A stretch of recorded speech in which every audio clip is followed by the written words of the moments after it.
Hi friends, K15 ಫ್ಲೇವರ್ಸ್ನ ಇವತ್ತಿನ ವಿಡಿಯೋದಲ್ಲಿ sweet ಕಾರ್ನಿಂದ ಸಂಜೆಗೆ ದಿಢೀರಾಗಿ ಒಂದು ಸ್ನ್ಯಾಕ್ಸ್ ಮಾಡೋದನ್ನು ತೋರಿಸ್ಕೊಡ್ತಾ ಇದ್ದೀವಿ.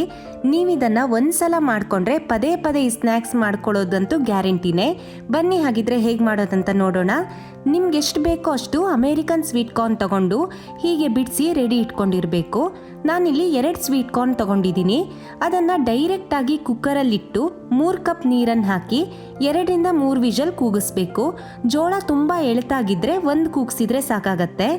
ಕಾರ್ನ್ ಮಸಾಲೆಗೆ ಒಂದು ಬೌಲ್ಗೆ ಅರ್ಧ ಟೀ ಸ್ಪೂನ್ ಚಾಟ್ ಮಸಾಲ, ಅರ್ಧ ಟೀ ಸ್ಪೂನ್ ವಾಟೆ ಪುಡಿ ತಗೊಂಡಿದ್ದೀನಿ. ಇದಿರಲಿಲ್ಲ ಅಂದರೆ ಅರ್ಧ ಟೀ ಸ್ಪೂನ್ ಆಮ್ಚೂರ್ ಪೌಡರ್ ತಗೊಳ್ಳಿ, 3/4 ಟೀ ಸ್ಪೂನ್ ಉಪ್ಪು, 2 ಟೀ ಸ್ಪೂನ್ ಕೊಬ್ಬರಿ ಎಣ್ಣೆ, 1 ಟೀ ಸ್ಪೂನ್ ನಿಂಬೆ ರಸ ಹಾಕಿ ಮಿಕ್ಸ್ ಮಾಡಿ.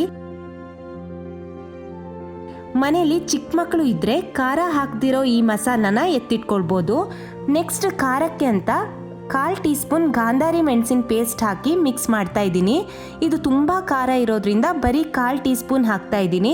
ನೀವು ಬರೀ ಹಸಿ ಮೆಣಸಿನ ಪೇಸ್ಟ್ ತಗೊಂಡಿದ್ರೆ ಅರ್ಧದಿಂದ 1 ಟೀ ಸ್ಪೂನ್ ಅಂತೂ ಬೇಕಾಗತ್ತೆ. ನೋಡಿ, ಇದಿವಾಗ ರೆಡಿ ಆಗಿದೆ. ನಂತರ ಕುಕ್ಕರ್ ಪ್ರೆಷರ್ ಬಿಟ್ಟ ಮೇಲೆ ಬಿಸಿ ಬಿಸಿಯಾಗಿರೋ ಜೋಳನ ತೆಗೆದು ಚೆನ್ನಾಗಿ ಎಲ್ಲ ಕಡೆನೂ ರೆಡಿ ಮಾಡ್ಕೊಂಡಿರೋ ಮಸಾಲನ ನಿಂಬೆ ಕಡಿಯಿಂದ ಹಚ್ಚಬೇಕು.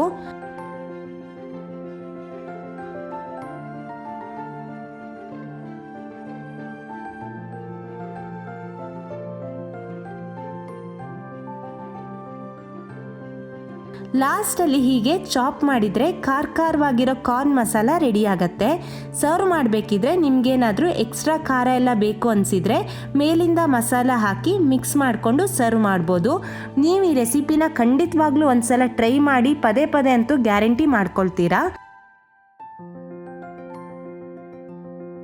ನಿಮಗೆ ಇವತ್ತಿನ ವಿಡಿಯೋ ಇಷ್ಟ ಆಗಿದ್ರೆ ಲೈಕ್ ಮಾಡಿ, ಹಾಗೆ ನಿಮ್ಮ ಫ್ರೆಂಡ್ಸ್ ಜೊತೆ ಕೂಡ ಶೇರ್ ಮಾಡ್ಕೊಳ್ಳಿ.